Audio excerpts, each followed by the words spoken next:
All it takes is one bad day to reduce the sanest man alive to lunacy. Oh, welcome back. Hey, welcome back to the BTCU. That's right, the Ben and Tom Comics universe. It's been a while. It's been way too long. Yeah, we've been slacking. We've been slacking. We've been busy, but Yeah. we've been slacking. Mm-hmm. Free time's hard to come by these days, but we're back. We're talking with classic and a new movie and something I brought because I just happened to read it yesterday. So it's going to be very exciting. I would say so. What do we talk about today, Ben? Well, we kind of vowed early in the programming not to talk about Batman. It's a bad vow. Yeah, we're going back on that. We're talking about Batman. We're talking about The Killing Joke specifically, and we're going to roll in some talk about the Joker movie. We're a little late to the game on a lot of this. It's a little out of the zeitgeist at this point. But, Joaquin Phoenix just won an Oscar for portraying the Joker. The second Oscar win for the Joker. It's kind of nuts, man. He's a very interesting character. So, if anybody can bring life to him and do it well, they deserve that damn Oscar, man. It was a good performance, and B, it's just nice to see a great Joker movie, honestly.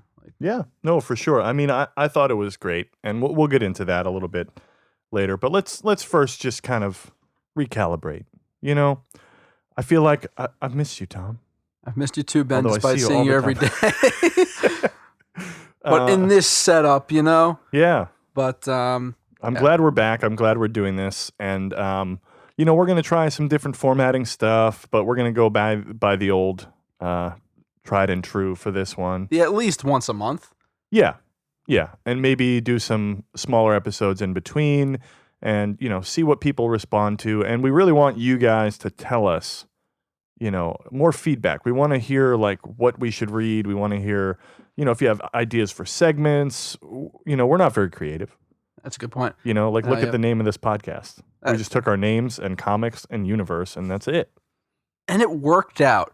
Uh-huh. But, hit us up on Instagram with any suggestions, feedback, whatever.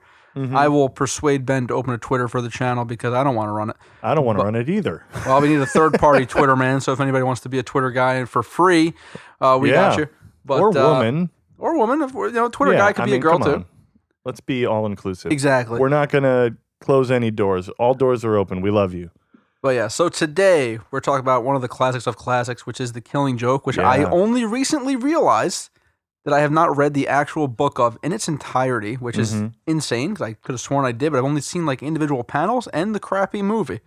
Well, I think everybody knows that one panel with him just emerging from, the watered down acid and holding his hair and bleeding out of the eyes. I think everybody knows that one. Everybody's seen that panel. I've seen a lot of panels. I haven't read it front to back in its entirety, and I just now realized that, which I wish I did before. Mm-hmm. It's a short book, but goddamn, I could absolutely see why it is. It's a breeze. Classic. It's so short they had to add in 45 minutes of filler in the movie.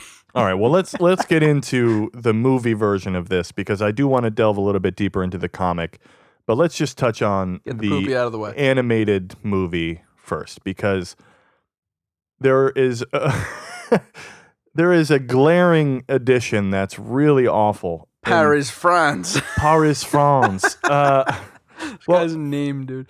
Essentially, they just pad the entire movie with this beginning where Barbara is chasing after this no-name villain who not no name, Paris France is his name, which is... It's a name, all right. Yeah, and I mean, they're trying to evoke the tone of the book, which is largely dark and adult-themed, but they're throwing in all this corny shit. The guy doesn't need to be named Paris France. I know. It's just this dude who's obsessed with Batgirl. I get what they're doing. The whole point of this opening bit was to make us feel for Batgirl, understand who she is, and what's going on with her life before, some horrible shit happens. But this villain sucks, and the fact that he got the best of Batman and Batgirl once or twice in this first 45 minutes is what? Yeah. Dude, no. He doesn't have anything special going on. He's just a guy.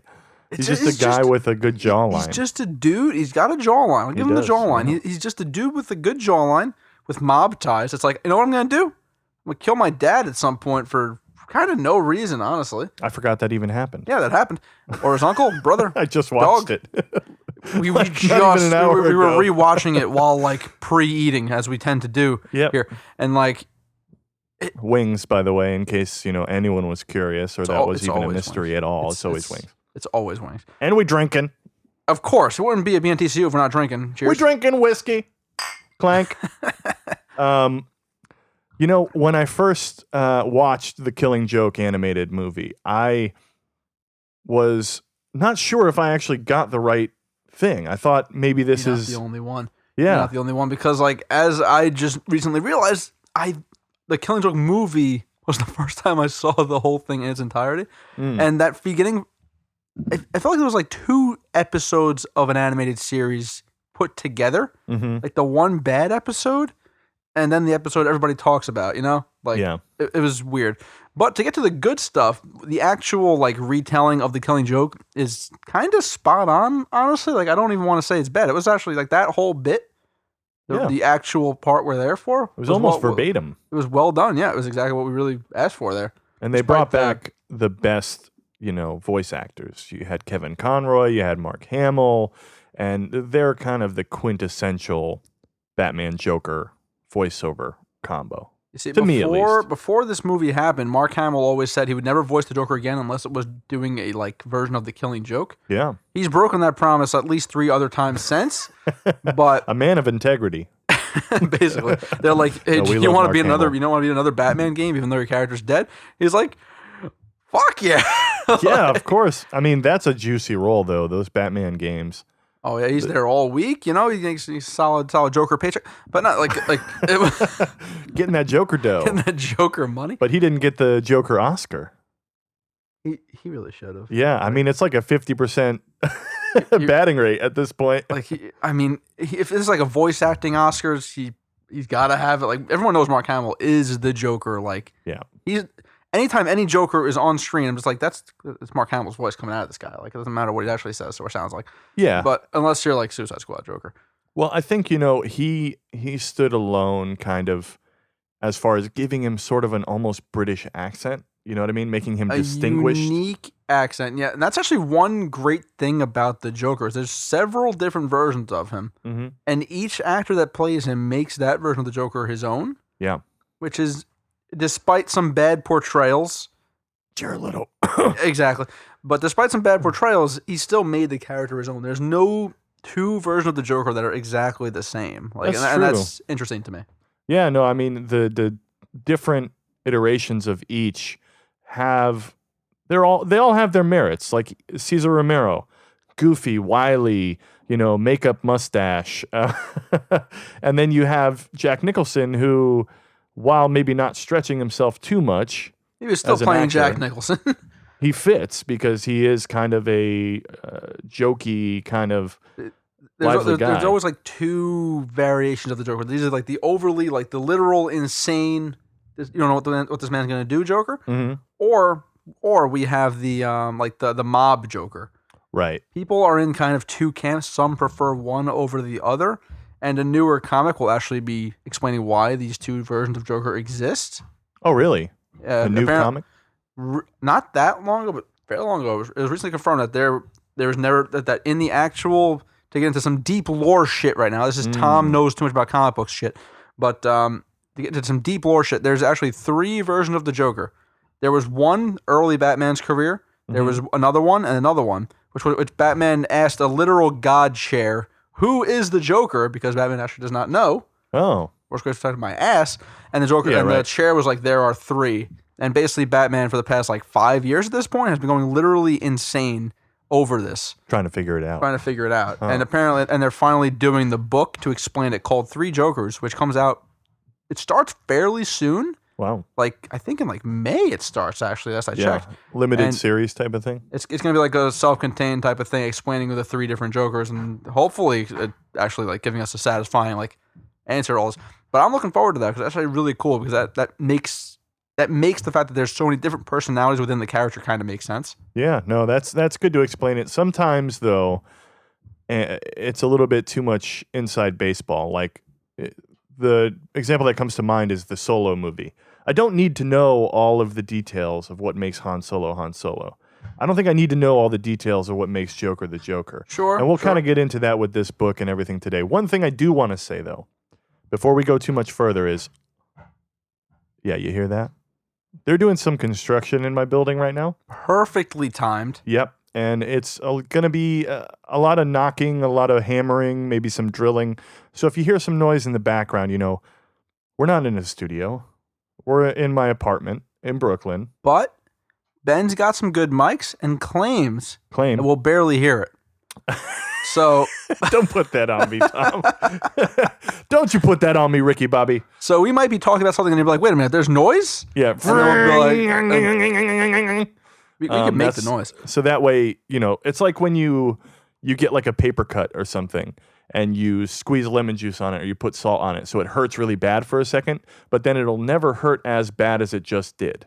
Sure. So I'm going to make a noise that's so annoying that if any noise comes up after this, it won't be as bad as the noise I'm about to make. And this exclusively audio-based thing we're producing, you're going to do a Dumb and Dumber most annoying sound in the world? Not exactly, but it might turn out like that. Have your fingers on the volume button, people. Here we go. I'm next to him.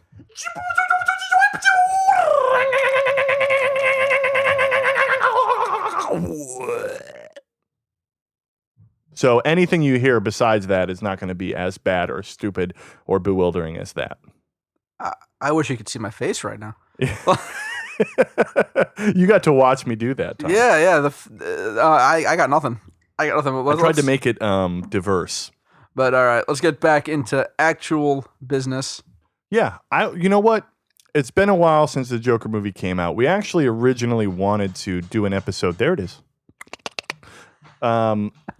We originally wanted to do an episode when it first came out around the Joker. And we were going to do a whole month worth of Joker stuff. I forgot about the month of Joker. Yeah, we were going to do a Joker month. And it became such like an overbearing, stressful thing, I think, for both of us that we just kind of went, you know what, let's do the opposite and take a break for 4 months.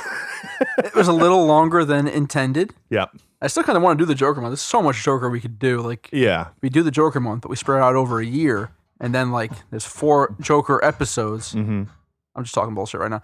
We'll literally just talk about Joker anytime we want because, like, every now and then something sick's going to happen and we're going to be like, oh, it's clearly got to talk about Joker again. There's so much depth there, and we picked, I don't want to say an easy category or an easy comic for this month. I would say 4 months. I would say it is an easy choice, but it's also like something that like it's so good we have to like you know like yep. It's like an essential, and this entire thing's about us reading shit for the first time. Yeah. Which in this particular case, it wasn't your first time; it was mine. No, I feel like I'm in the driver's seat this time. Although I don't think that you're any further behind me.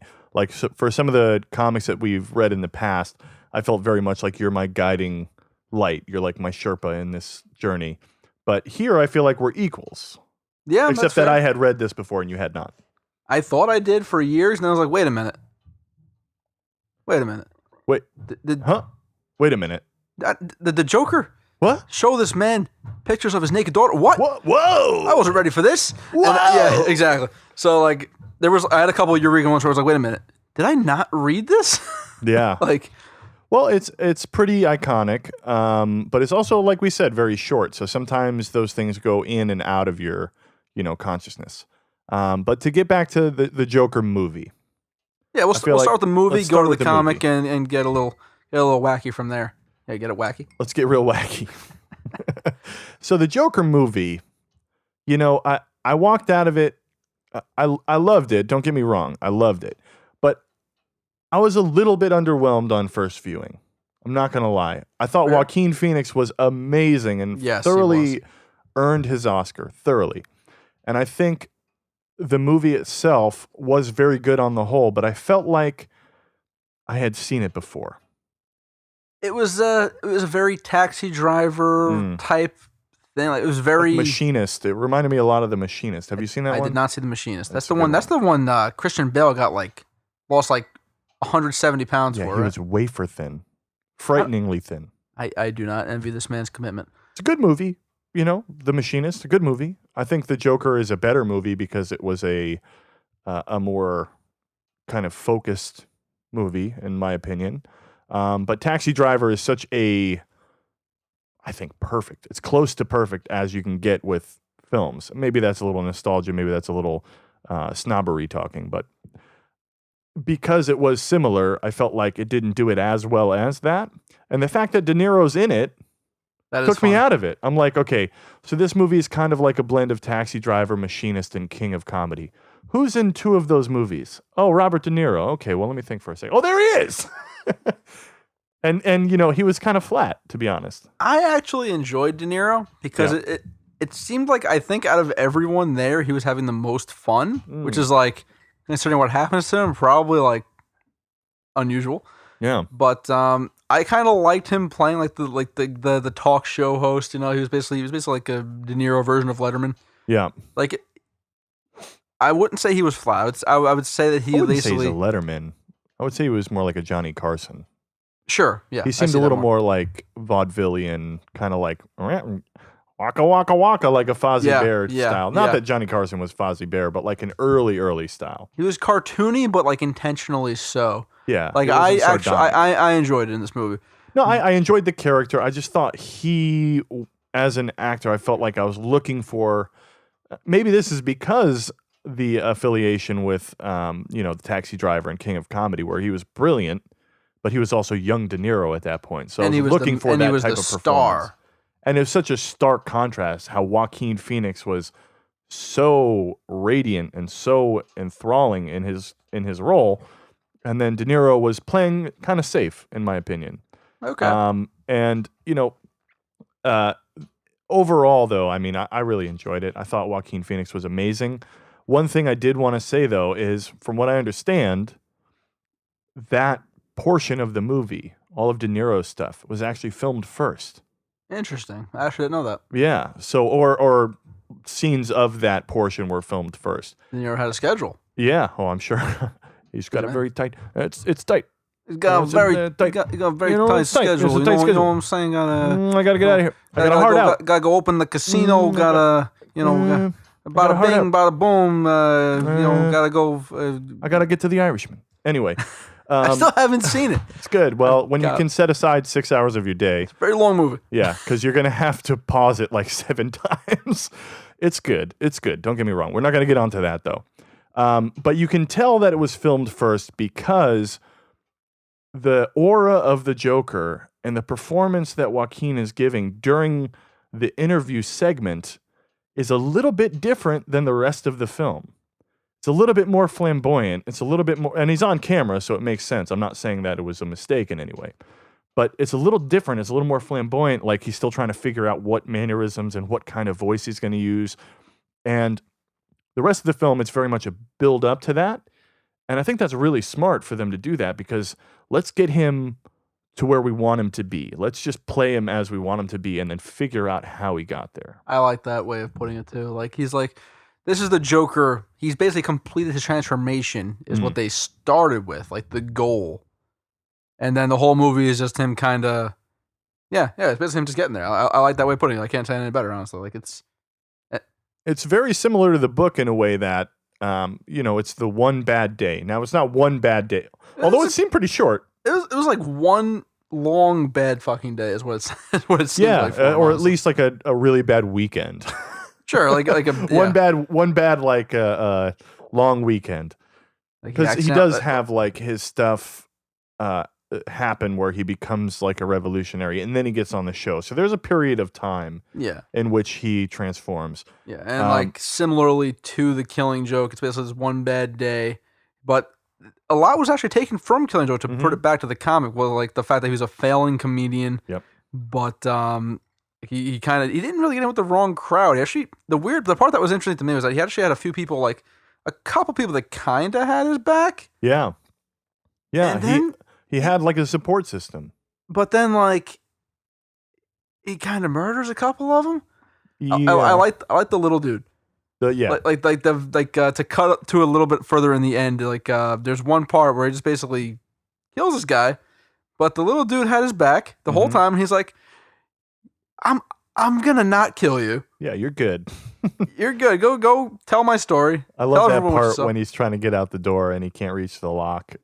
I mean, it's a little bit of like a punching down type of joke, but It was very Joker. it's tension. That it was the good tension. That whole scene I felt like was when this man was the Joker. Like when I felt like he was like he's completed his transformation at that point because he was genuinely kind of funny in a fucked up way. Yeah. Which is exactly how was I picture the Joker being. Actually, mid transformation, he was in the middle of putting his makeup on. That's also true. Yeah, like literally speaking. And so that way, when he killed the guy, that was his transformation, and now he can complete his makeup. He completes the And makeup. he does the dance down the fucking infamous, dance, iconic dance. Like, okay, like I said, I loved the movie. I thought there were a lot of great parts of it. I think Joaquin Phoenix and some of the cinematography is really what makes the movie amazing. I agree with that. There are some tropes and there are some directorial kind of mehness about it. And I feel like, at the Oscars are always a popularity contest. But why would, you nominate Todd Phillips for directing? Like, Todd Phillips is a fine director, but that movie was made by Joaquin Phoenix. Yes. It was made by the cinematography. And while he probably storyboarded some of that, from what I understand, a lot of it was done on the fly. So he's more of like a bookkeeper and more of like a point man than he is the artist behind it. Now, I could be wrong, but I feel like they got it right. They gave Joaquin what he deserved. One way that I kind he got what he fucking deserved. got what he fucking deserved. Joaquin got what he fucking deserved. But one way I see it though, It's if a Todd soundbite. Phillips, let's say a lot of it was put together on the fly in that way. He at least helped facilitate. Like he let it happen. Yeah. In a way where it was like, it's a movie that probably could have easily been a disaster. Yeah. But ended up being like this, once again, Scorsese-esque thing. To its detriment, because that's my point, is Todd Phillips kind of leaned too heavily into the Scorsese direction. And Scorsese is actually a lot more varied than just that particular aesthetic. And so that's where it rubbed me a little bit the wrong way. But don't get me wrong. I look for the wrong things in everything. Sure. Every movie I watch, I'm looking for how it could be better. And that's just a fault of mine from having studied them and having, tried to break into film. It's just, there's no perfect film except Parasite. There's no perfect film. haven't seen Parasite. It's amazing. I think everybody's in agreement. Joaquin Phoenix was amazing. Yes. I think, I would love to see that continue, but as a self-contained movie, I think it's amazing. I think you can't go wrong. I think if that's it. Fantastic. If you want to build on it, also fantastic. Is it going to roll into Robert Pattinson's Batman? No. I hope not. No. If it somehow does, I'd actually be upset at that. But I don't know though, because all indications on the R-Bats, the Rob Pattinson. They have to have a name that can fit the word bat in it, or they can't be Batman. It's like a rule. Yeah. Unless you're Keaton. Right. Michael Keaton. Well, I think Michael actually Batten? it didn't become anything until Ben Affleck. I think it was Batfleck. Sure, Batfleck was the first. Christian Battle? Bailed? Batchin Bale? Batchin Bale. The Batchin Bale. Oh, yeah. There we go. But, I mean, all indications look like the Batman is going to be pretty awesome. If they're doing Long Halloween, which I have not they read. are doing exactly Long Halloween. From what I've heard and from rumors and all kinds of stuff, it is Long Halloween. I think it'll be based on Long Halloween. I don't think it'll be exactly Long Halloween, though. The thing about Long Halloween, though, I have not read the original story, so this will be a good time for us to reconvene on the bat trend. Yeah, should we just swerve into this is the bat, the B and B and TCU stands for Batman. Batman, and I'll just show up in character as Batman. Yes, this is the one. We start doing a video version. We're just both in bat suits. This is the one where I beat the shit out of Penguin.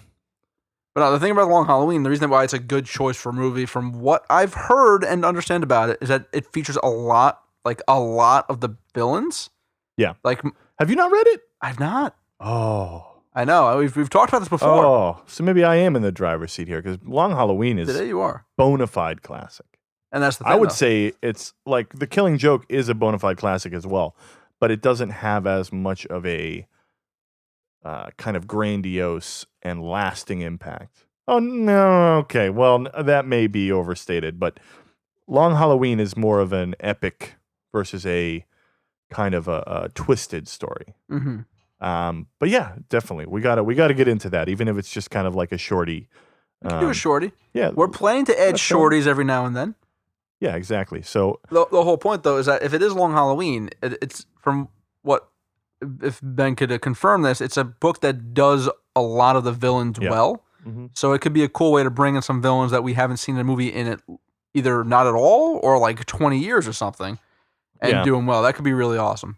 I could see it having a similar, goal as Long Halloween in portraying the villains. I don't think it's going to be a carbon copy Long Halloween story. Like Batman Begins had year one elements. Like Joker had Killing Joke elements, and and Dark Knight had a lot of Killing Joke stuff too, actually. Yeah, and so that to me is kind of probably what they're going to go with. It's supposed to be a detective story, and Long Halloween is very much a detective story, so that makes sense. And those are the best Batman stories, in my opinion, when there's a mystery that needs to be solved. Yes. Which to give you a little preview, I read Batman Damned just yesterday, which is a detective story, which has some things that will pertain. So I'm why don't you? I think we've summed up our feelings on Joker. Unless you have anything else you want to say. I want to talk about Killing Joke first, before the Damned, because Okay. the twist of Batman Damned could potentially fit in very well with the end of Killing Joke. Okay. So that's why I want to save it for a little bit. Well, then let's but get into Damned the is book. interesting, and we'll get there. But the Killing Joke is it's a book. Like it is it's a book. This is a book. I'm holding it in my hands. There's pages. There's a spine. There's words. There's words. There's drawings. But this is a book. Now, the thing about Killing Joke, though, it was one of like the first examples of like an uber dark like comic that I could think of, like on that scale. Yeah, like, I mean, it was like a nice renaissance of this type of story. It was this one, Watchmen, Dark Knight Returns. These all kind of happened and year one. They all kind of happened within the same time frame, within like a few the same years. decade. Yeah. Yeah, not even decade. Within a few years of each other. And that makes me happy as an adult reading comic books. Like I like seeing like mature stories like this.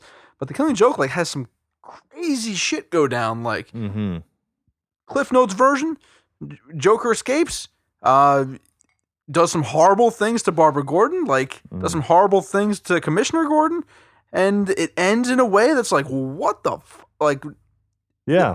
Even now, it's still like, holy shit. Like, yeah, honestly, it was one of those things where if it came out today, it would still be kind of shocking. I agree with that. The fact that it came out in 1988 or whatever, it must have been like eye-opening. And the legacy it has is definitely like a testament to that. Like it is. Let's give the quick summary of the story now. Let's get to that point now, because the Killing Joke, it opens up with one of the best quotes in anything. Yes. Which we would have read at the very beginning, but is way too long. Yeah. And that is, well, it doesn't exactly open up with that, but it's pretty close. Actually, kind of does. Hello, I came to talk. And Batman's saying this to Joker. He's basically, Batman comes into Arkham Asylum to check in with the Joker. They have a chat, basically. Yeah, it seems like they have like a weekly luncheon. Because of that unspoken weird bond they have, which is still a thing to this day. Yeah, and it gets touched on a lot in this. But he sits down with Joker at a table in Arkham Asylum in his cell and says, hello, I came to talk. I've been thinking lately about you and me, about what's going to happen to us in the end. We're going to kill each other, aren't we? Perhaps you'll kill me, perhaps I'll kill you, perhaps sooner, perhaps later. I just wanted to know that I'd made a genuine attempt to talk things over and avert that outcome. Just once. Yep. And then he repeats that whole thing at the end, makes a genuine attempt to connect with the Joker. Like, he makes a genuine attempt. He's like, I can rehabilitate you. We can fix you. Like, it's a doable thing. It's a great theme. And I think at the end, it's not him saying it. I think it's just a quote. Like one of those things. He actually says it to him. Like, he 100% says it to the Joker. He gives the Joker one last chance, basically. Well, in the book, it's in quotation. So I think it's actually just like one of those movie tropes where the quote of what's said earlier is playing in the head. But, I don't think it matters. No, because the Joker responds to it. Like we're cutting ahead to the end a little bit, but the Joker responds to him saying this as in like a full moment of clarity, almost hinting that the Joker is kind of sane this whole time. Mm-hmm. Which is one part that I thought was very interesting when I read this. The Joker's like, no, it's too late for me. Like in a moment of pure sanity, like pure like clearance, he says this, and it's just like, so it almost makes you think the Joker like knows what he's doing the whole time, like you know? But no, I mean that's the theme of the entire book is basically, I don't want to kill you because I want to have tried to make this right. But I'm at the point where I think I might kill you or you might kill me. And then the way it ends is open for interpretation. Well, let's go through a little bit more before we get to the end. Okay. So we're talking about the bookends right now, but there's a lot of meat in the middle. We'll talk about the baloney. As Batman goes to visit Joker, he tells him, he pours his heart out, and Joker's just silently playing with some cards. And then Batman grabs Joker's hand, and a little bit of the makeup comes off. Now, in this iteration of Joker, it's not makeup. It's actually the acid has bleached his skin. Yeah. Which is also kind of a difference between some of the, movie Jokers and the comic Joker. Yeah, depends on the portrayal entirely. If it's, it depends. Yeah, like right. Nicholson could take it off. Nicholson can't take it off. He did. Oh, no, he covered it up. You're right. He covered it up. Nicholson can't take it off. Ledger could take it off. Ledger can take it off, and he did. Joaquin Phoenix's Joker can take it off, and he did. Yep. I'm not sure about Cesar Romero, and I'm not sure about Jared Leto. I'm pretty sure Jared Leto, he was in a weird enough world with like Killer Croc and stuff. It's probably acid. It's probably bleached. Jared Leto, I don't think he even knows. Yeah. All he knows is about sending used condoms and fucking dead pigs to people. What a fucking idiot. Anyway. And trying to get a good movie canceled. Yeah. Oh, my God. But so he learns that Joker's not in prison. He's not in the asylum, I should say. What did you let out? Do you know what you've done? How could you do this? I was saying before, it's very, very Loomis from a Halloween. Yeah. He's like, do you know what you've let out? What kind of creature is on the loose, Yeah, you've unleashed hell. Evil. And so Batman essentially is vowing to find Joker and put him behind bars again. Because, obviously as he escapes, it's a cat and mouse thing or a bat and mouse thing. A bat and mouse? Because bats eat mice, don't they? Or insects? Sure. They eat insects. They eat whatever they want. Whatever. They're bats. A bat and louse thing. Sure. Yeah, okay. Why not? So he vows to track him down. He tries to get the help of the police, of some of the villains and all that kind of stuff, but nobody's really pointing him in the right direction. Meanwhile, Joker is at an abandoned theme park. Amusement park, yeah. Yeah. So he's at an amusement park and he's talking to the owner of it and he's like, I'm going to buy it. But, there's so many problems with it. Okay, well, no, that's perfect for me. Like, little girl might get maimed. Someone might lose their leg. It's perfect. It's perfect, yeah. The guy's like, oh, so you don't want it. Joker's like, oh, no, it's better than ever, actually. I love it. And By the way, my boys already killed your guy. It's mine already. Exactly. And then he does the classic Joker handshake where he has the needle on his hand that has the Joker toxin, and that kills the former owner with the permagrin. Yep, and he's just kind of stuck there as like, all right, Yep. He's a fixture in the amusement park now. Fool me once, I'm dead. Yep, no second chance. But meanwhile, Joker's having flashbacks to his former life as a normie,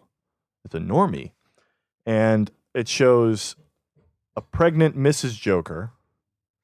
Mrs. Joker. Well, his name's Joe, right? Like, it's established that his name is Joe. No, they never actually say what his actual name is. At one point, I see Joe. I don't know if they're referring to him or to somebody else. I read most of this earlier this morning, so it's fresh. It's frosh. The reread frosh. The reread frosh. And so she's pregnant. He's kind of stressed out, and he's trying to get his comedy career off the ground. And she's being very loving and kind of like not really fleshed out as a character, so it's hard to really sympathize. She's there as a means to an end, sadly. Yeah. Like, she's there to be his driving force. That's why she exists. One of the weaker points of this book is that the relationship didn't get fleshed out more. And you'll see a little bit later that, it kind of... She's just it's watched. in the book very little. But she's there as his motivation, basically. And she's very supportive and sweet. And apparently Joker's good in the sack. Yeah, that's actually... They make a point to tell us he's good in the sack. Honey, don't worry. Not about any of it. I still love you, Job or no job. You're good in the sack. And you know how to make me laugh. I think he just happened to be on the page. Yeah. That's just perfect. And a lot of the visuals of this book are amazing, because in that panel, he's reaching his hand out to her as she says this. But in the very next panel, he's reaching out to one of the laughing clown machines at the carnival he just purchased, or, well, swindled. And it's the same face in the mirror, but with makeup and without makeup. Not makeup, but pre-Joker and then post-Joker. Good observation. Yeah. And, well, thanks. Thanks. And so, those flashback sequences kind of come throughout the book. And I think maybe we should just go through the flashback stuff first, not to confuse the back and forth. So the origin story of Joker in this one is defined. Yeah, it's more straightforward than I ever thought we got that early on, because I didn't realize it was that early. But basically, failed comedian, needs money, he's about to have a kid, and the mob approaches him, and he's like, "We got a job in that place you used to work at that you didn't like." Mm-hmm. And so he's like, "Fuck it, this kid's got to not be like poor, so let's go do this job." And then, like, just paraphrase a little bit, what happens is kind of sucks. Yeah, I mean, he's sitting there, he's talking with them. They're kind of about to go and do the mission. Well, they show him the Red Hood. Yes, that's important. So the Red Hood at this point is not Jason Todd. Nope. Spoilers. It's basically just. Is this the first? No. There was a Red Hood in the old Detective Comics. I don't think so. This was I think there was. But I could be wrong. I could but be basically, wrong it was just someone. It was basically just someone they used to pin it on. Yeah. Like it was just when they wanted to make someone anonymous. It was more of an idea than an actual being at this point. Right. It was a symbol. Yeah. And so they chose this Joker to be the symbol. I didn't do that on purpose. And it just worked out. Yeah, it worked out. And so they introduce him to the Red Hood helmet, and he's like, okay, well, that makes me a little bit worried. Oh, I know this guy. He was on the news. Yeah, and he was on the newsies. And he's like, and the mobster's like, get it together, you idiot. No Red Hood is just some random schmuck. And yeah. Well, one thing I did want to mention, and I told this to you earlier, is I did want to talk about the bar that they meet in. Mm-hmm. Because throughout these flashbacks, when he's talking to these mobsters in this bar is fucked up. This bar has like people puking everywhere. Like there's a guy puking at the bar. There's a guy puking on himself at the table. There's, somebody in the background in just a bra and underwear. And the other thing about it is, if you look closely throughout the book, there are people in the background. Crazy looking. Holy shit. Yeah. If you look in the background, there's a lot of people that look like different iterations of the Joker. Like one of the two guys he's with looks just like a different version of the Joker. He looks just like the Joker, and there's other people in the background that look like the Joker. In a way, a lot of people have like the same facial structure as him.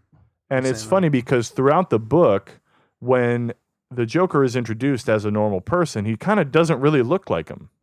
He's kind of softer features. His hair's a little bit different. He's just a dude.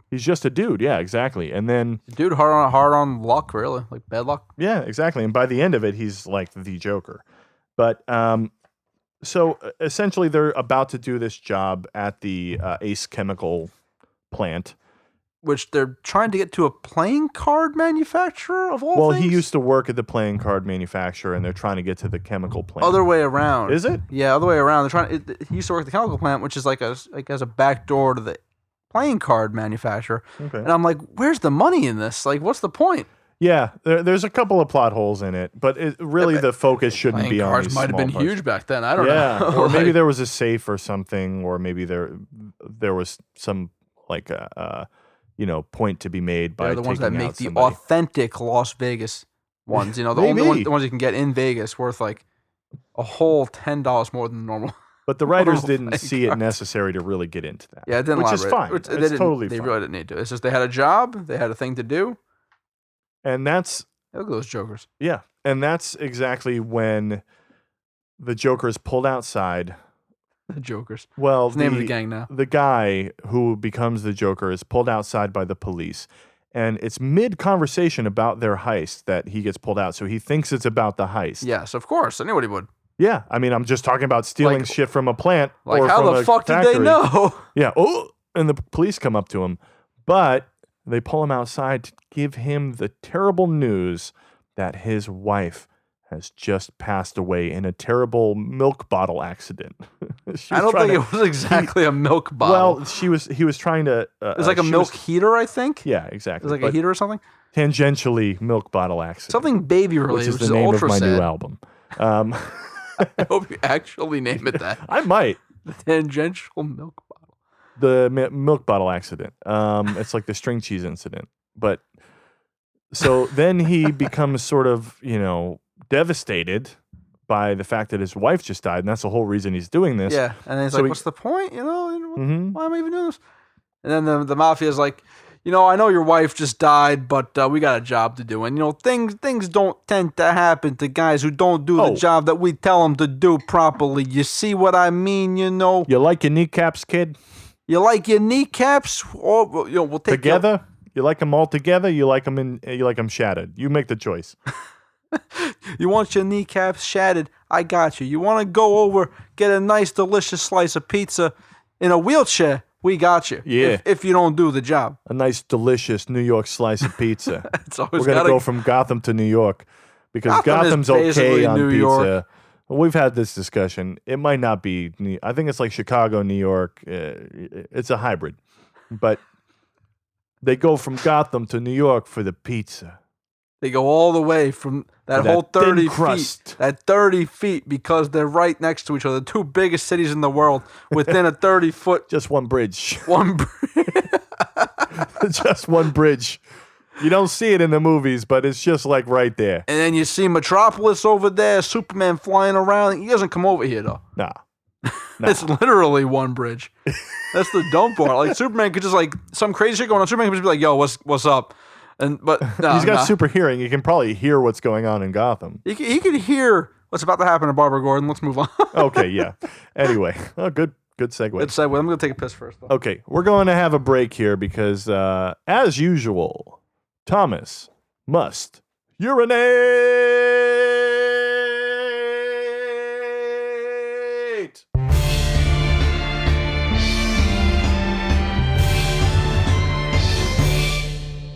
And we're back. Welcome back to the BNTCU. I'm Ben. That's Tom laughing at me. And we're about halfway through this book in terms of, explaining it to you. So let's get back into it. Let's do it. So the Joker has just learned that his wife died in his origin story. He's about to go on this heist. As he goes on the heist, turns out it's fucked. The whole thing's fucked. So security has been increased despite him being like, nah, there's no security. We in and out, easy, $100 million. And then everybody dies except for him. Yep. And then Batman swoops in. He's like, we're doing this my way.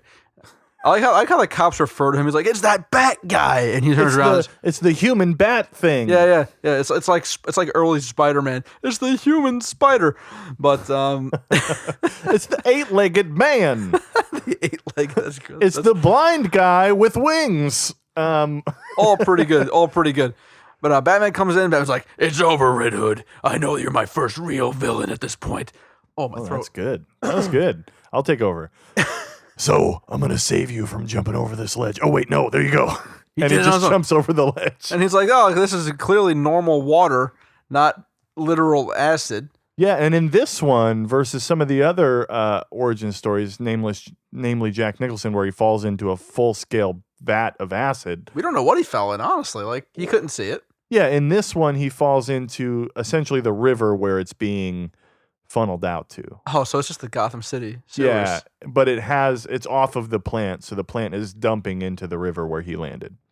Plus, he had the Red Hood like mask, which might have been what created this weird like didn't kill him but still fucked him up type of thing.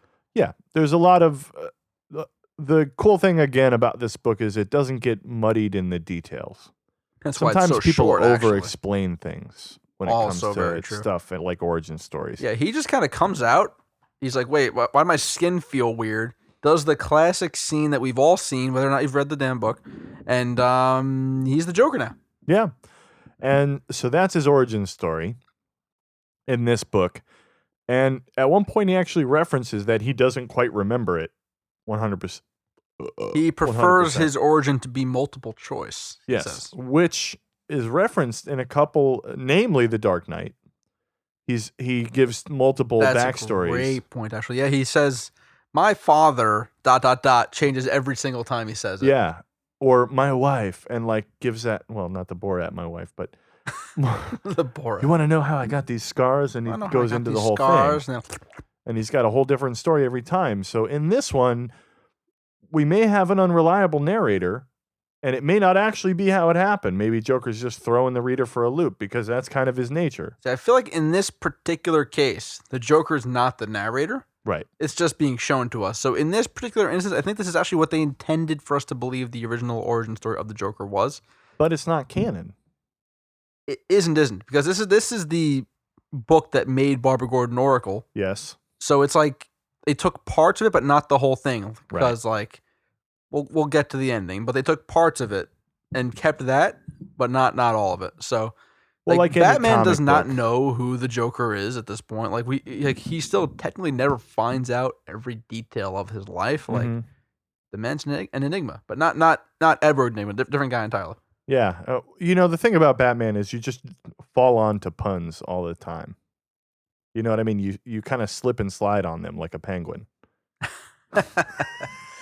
That might be very two-faced of you to Yeah. say that. Oh, sorry. But, it's too Sorry. Sometimes I get a little nuts. Maybe you could call me a Mad Hatter or something. And then you just go into the sewer and a killer croc comes out and you're like, oh shit. That sounds scary. I didn't know we were in Florida. Scared of that, like a scarecrow or something. Anyway, so then we go back to the carnival, which, no, we don't go to the carnival yet. Oh, no. Not yet. We almost skipped past one of the most important bits. The most important part. So, Babs Gordon, Barbara Gordon, Jim Gordon's daughter, and Sexy Jim Gordon redhead are sitting in somebody's home. I'm guessing Barbara Gordon's home. They're in Commissioner Gordon's home because they're doing their father-daughter just chilling. Mm-hmm. They hang out every Wednesday. Every Wednesday, they get together, play a little bit of chess, a little parcheesi, talk about their week, and drink a little red wine because it's good for your heart. Sure. Good antioxidants, but it also gives you a buzz, and then you can really open up to your loved ones. Yeah. But then it gets interrupted by quote unquote yoga. Yoga. Yeah, she's supposed to go to a yoga class, which in 1988 is pretty Pretty future, lit. Pretty lit. 1988 yoga was fucking bomb, bro. She was straight fire. No, I mean, honestly, like, people weren't really talking about yoga so much in 1988. It was more like, jazzercise and leg warmers. But are you looking up yoga in 1988? I'm looking up when The Killing Joke came out. I think it's 1988. I really do. I think it's like in the late 80s. That being said, they're hanging out. And they're supposed to hang. You're right. No, they're hanging dead out. on the time, by the way. Yeah. Like I said, I read this earlier today. And I read the foreword and I read the outro. So I have a lot of the details confirmed, but put into my memory directly. Oh, are we going to talk about the afterword, by the way? Because I didn't even know that was a part of the book until I read it. I was like, wait, what the No, fuck the afterword. Fuck the afterword? Okay. Fuck the afterword. Okay, you heard it here first. Fuck the afterword. It's not even an afterword. Fuck it's like the a tack-on post-credit comic scene. just to make this thicker. Yeah. It's some of that dickness. And that dickness toy. But so they're hanging out. Jim Gordon, Barbara Gordon. They're hanging out, having a great father-daughter time together, and she's like, I gotta go to yoga. My friend Connie's coming. Maybe I have the name completely wrong, but her friend's coming. And they just so happen to be talking about the Joker because Jim Gordon sees in the paper that the Joker escaped. He's like, God damn it, that damn brat getting out again. That brat. And he's what an understatement. And he's just looking at it like his odd, it's kind of like weird, crazy person Joker scrapbook. Yeah. He's like, this is when they first met. And he was only robbing banks back then. They grow up so fast. It's so funny how he was being all sentimental about it. And then you hear a ring-a-ding-ding-dong on the doorbell. And then Barbara's all like, that must be Connie. Yeah. That might not be her actual name. We'll go with Connie. Hannah? And who cares? We're going with Connie. Connie, okay? Short for Constance. Anyway. Fucking Constance.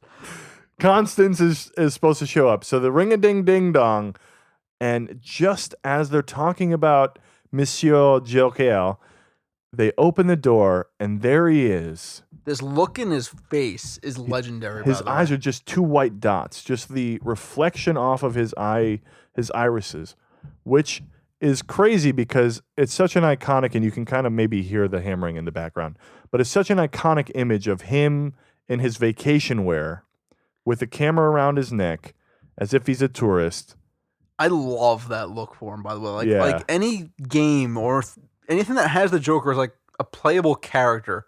Was it Injustice? Hell yeah, it's available in Injustice. Yeah. That's amazing that you can just murder people as that. Yeah, and so he shoots her right through the spine. Yeah, one of the crazy parts of this whole thing, he has no idea she's Batgirl. Yeah. He just happens to get her. Yeah. And he's like, he puts it together later, I'm guessing, because he never knows. He really? never knows. And that's one thing that makes it kind of interesting. That's the chaos. Exactly. Like it's literally chaos. He just happens to get someone who could potentially be a spine in his ass. Wrong turn of phrase there. No, honestly, the spine in his ass. We're just jumping all over these fucking puns today, guys. If you have a pun, you better hashtag #BatPun and hit us with it on Instagram, Twitter, not Facebook. Fuck Facebook. Yeah. I don't But Instagram or Twitter, hashtag #BatPun and hit us with your favorite bat pun. I'd love to hear some bat puns. Yeah. I know there's a lot of them. But so she's laying on the floor. Joker has a couple of goons take care of Jim Gordon, knock him out, take him out of the equation. Meanwhile, he is unbuttoning her blouse with the camera ready to snap.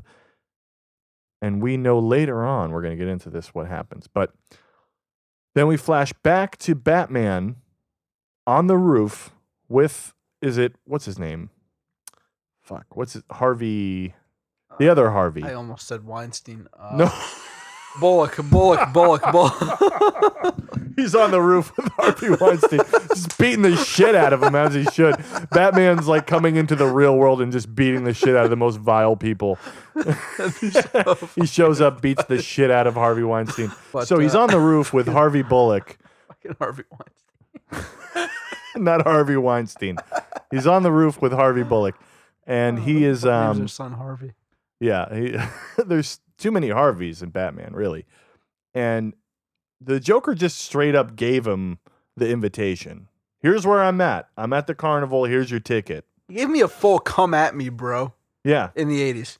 Which is kind of crazy because like the whole thing about what Joker's trying to do is he puts Commissioner Gordon, James Gordon, on a ride. He puts him on the roller coaster. Oh, you're getting a little bit ahead. I want to mention one quick thing. Okay. So when Joker shot Barbara, yep, she asks why he's doing this, and he gets real close to her and says, to prove a point.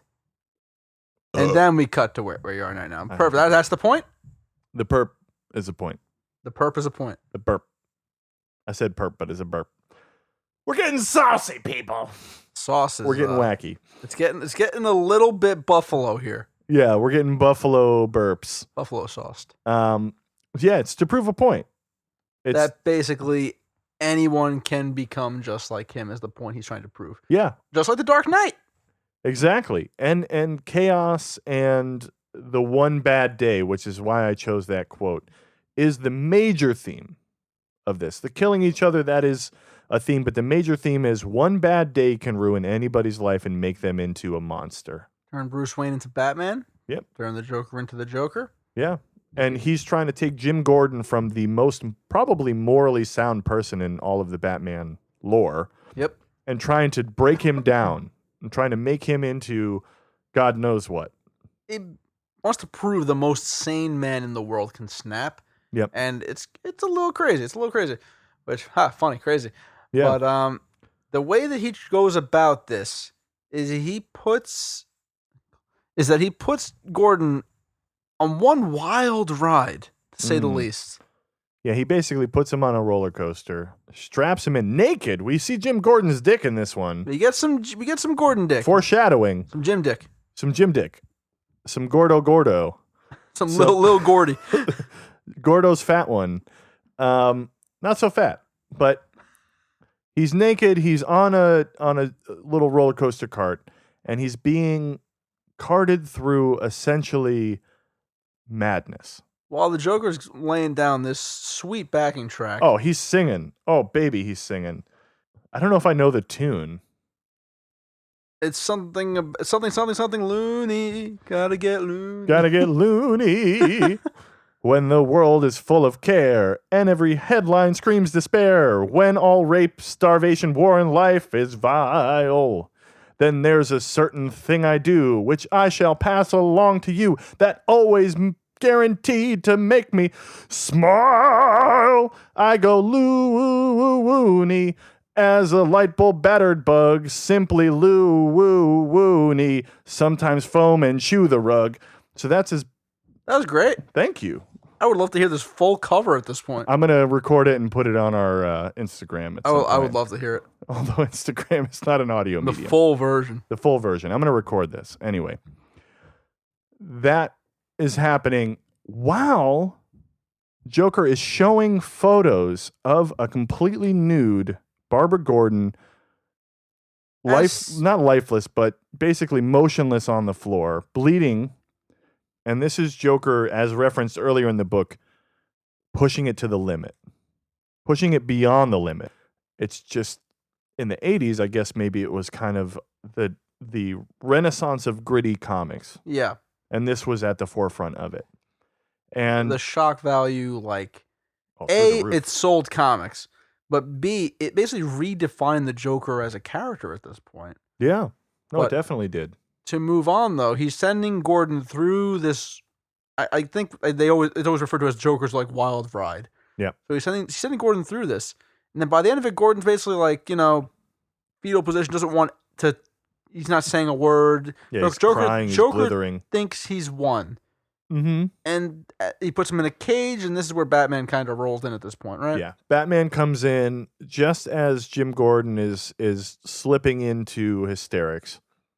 And actually, pretty much right on time, breaks into the cage, punches a bunch of little whatevers. And in the movie, they get into a lot more of the hell action these of it. people were like. Joker got some interesting characters to join his cast this time. Yeah, and in the animated movie of it, they actually give them like lines and personality and stuff. In the book, it doesn't really touch on that. It's just kind of a visual representation. Yeah. The book was probably better in that way. It was a Joker Batman story. They didn't need lines. Yeah, they don't need these two little twins or whatever flying around and punching Batman and having a whole. The two-headed one was kind of wacky. Yeah, I mean there were cool parts. They were like they basically make demonified carnies. Huh. Very strange. Yeah, and I think these are characters that had already been in Batman lore. And if not, maybe I don't know. But. Yeah, but so. He gets to Jim Gordon. Jim Gordon is essentially just breaking down mentally and emotionally. And Batman knows that you need to let it out. So he holds Jim Gordon and says, let it come. And I think that's what actually set Jim Gordon back on the path. Yeah, it made him stable. One interesting bit is that Batman did not tell Gordon what happened to Barbara. He made a conscious decision not to tell him right there because he asked, and he's like, "We'll talk later." Yeah, and then Gordon basically is like, "Bring him in." Bringing in by the book. By the book, cleanly. And that's a big point to be made because... He doesn't. Well, it's open for interpretation, but we'll get there. So Batman goes and tracks down Joker.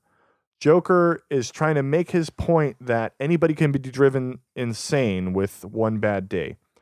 Batman is just biding his time, trying to get to the actual Joker because he's on his ride. It's just video feeds at this point. In a mirror house. Yeah. Whatever the hell the word is. But Batman figures that shit out real quick and just punches through a mirror, grabs a Joker, and throws him outside. Like, honestly, pretty anticlimactic. I mean, at that point, a Joker will never beat Batman in a one-on-one fist fight. Yeah, and any story that like shows that, unless there's like a until legitimate... Batman Damned, we'll get there. Okay. We'll get there. Oh, all right. But it's never a physical thing, I don't think. In most Batman Joker stories, it's never a physical. Batman's going to beat the shit out of the Joker 99 times out of 100. Joker might get a lucky shot in.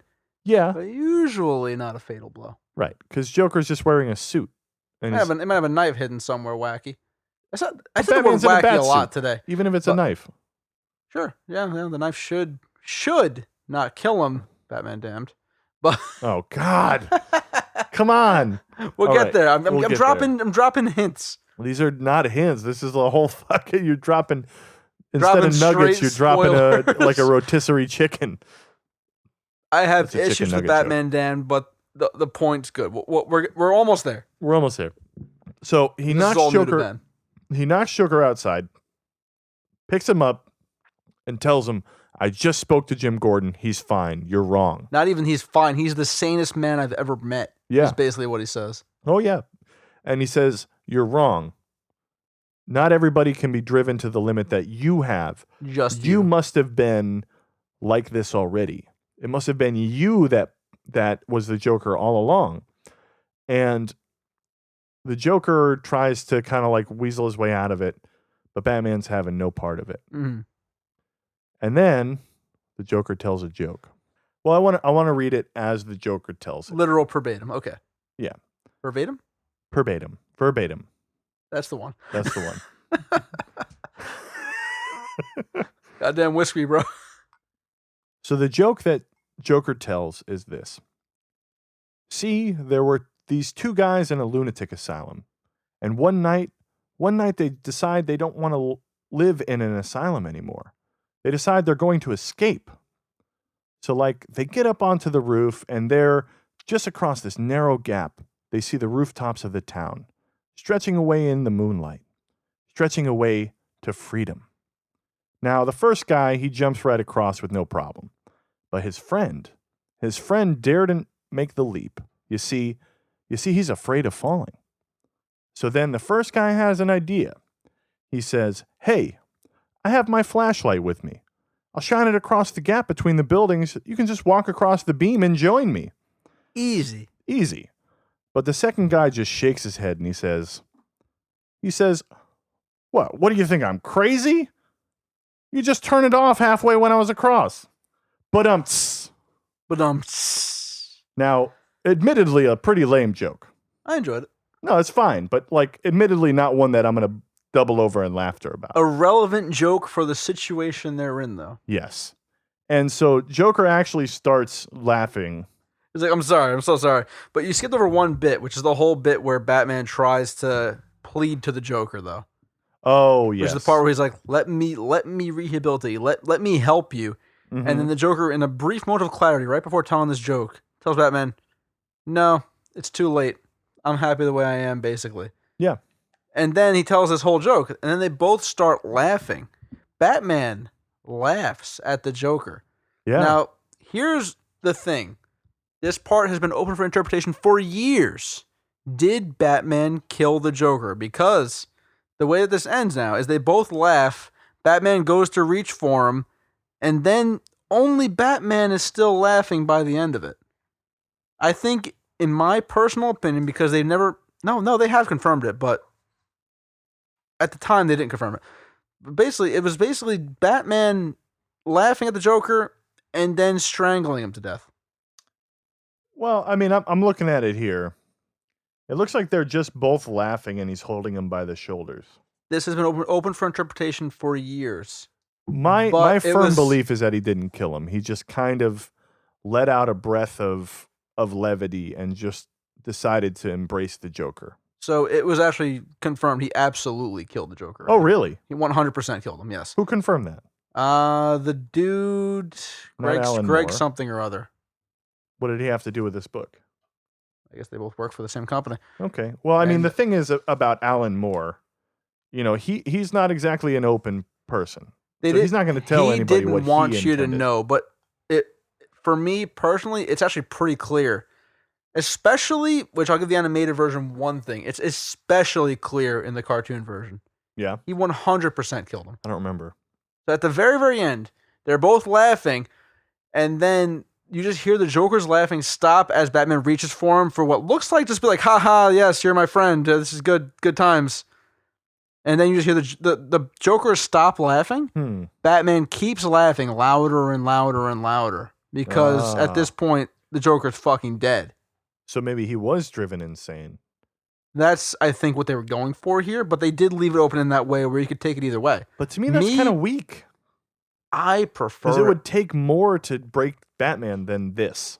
See, It's really more about breaking Jim Gordon than it is about breaking Batman. I get it, but the whole point was like, one of us is going to kill the other. What's going to happen? And Yeah. at this point, he's like, he's done so much. If this keeps going on, he's going to keep doing it. I guess. So Batman killed him, which open for interpretation. Like I said, either way, I think we're on two opposite sides here. I don't think he killed him. I absolutely do. So, Because yeah. this is a story which can go either way. Because the part that makes it annoying is they kept some parts for canon and some they didn't. Yeah. So there's no way to really know except for like the confirmation from people from DC, but not from the direct person that wrote it. Yeah. That's fair. Which I think that's actually one really cool thing about it though, is that it can be taken in both ways and both are perfectly acceptable depending on the person. Yeah. And there's a lot of people that might say this crosses a line. And there's a lot of people that might say it doesn't go far enough. You know what I mean? Like a lot of this stuff that Joker's gone on to do afterwards is more twisted. Death in the family, death of the family. Yeah. Like he's done some crazy shit. Yeah. But And I think a lot of it is to try and reach the pinnacle that this was. But this was such a pinnacle because of the time and because of the way it was released. yes. But now let me finally talk about Batman Damned, which is a comic that I don't want to recommend because it's extremely confusing and wacky. In a lot of ways, I'm going to keep saying the word wacky, by the way. Yeah, But wacky is the theme of this show. That's the theme of this episode. But it's a comic that I do think is worth reading.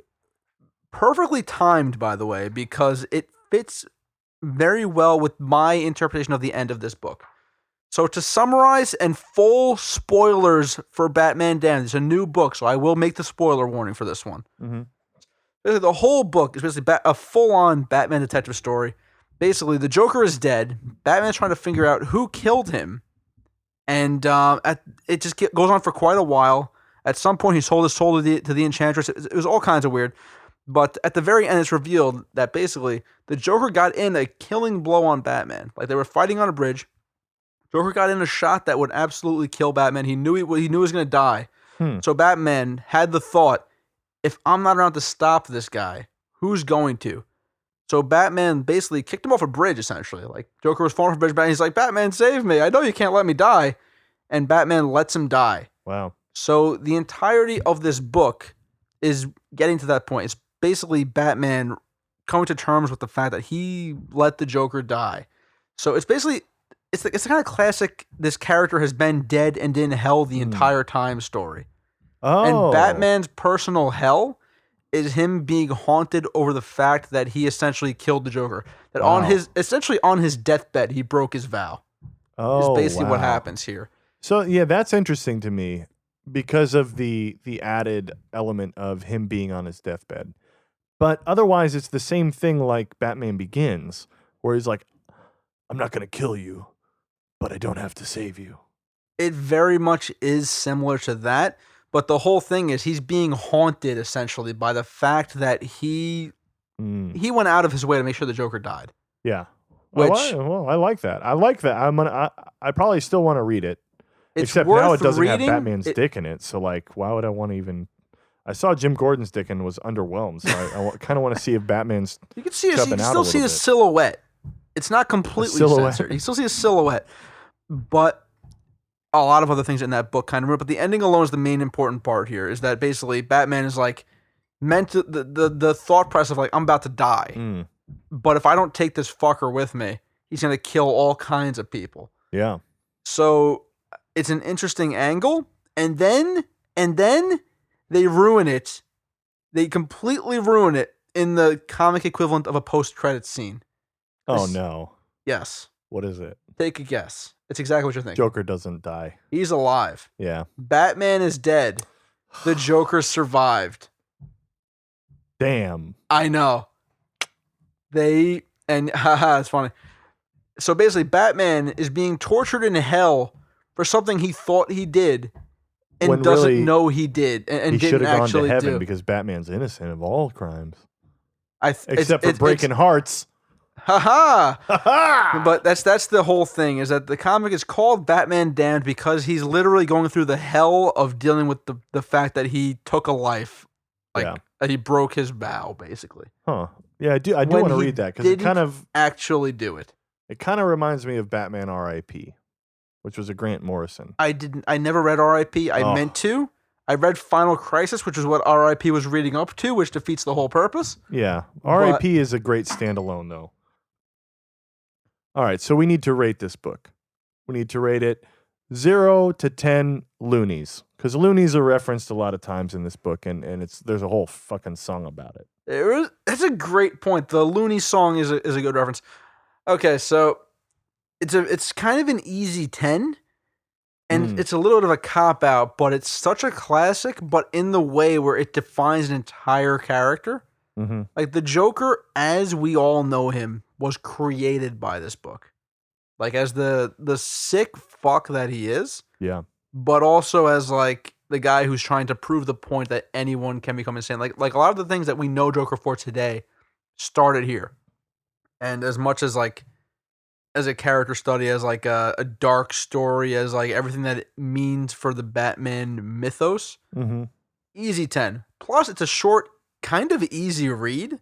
Yeah. Which makes it very easy to recommend. Easy to read it. Just do it. Just do it. Yeah. Now, I've never given a perfect rating. I'm a little nicer with these than you are. Yeah. I'm a little more critical about everything. I try to just enjoy things. Listen, that's my curse. That is my curse. This is my curse. 9.5 loonies. I'm going to give the 0.5 off because of the plot holes. Because there are certain points that take me out of it.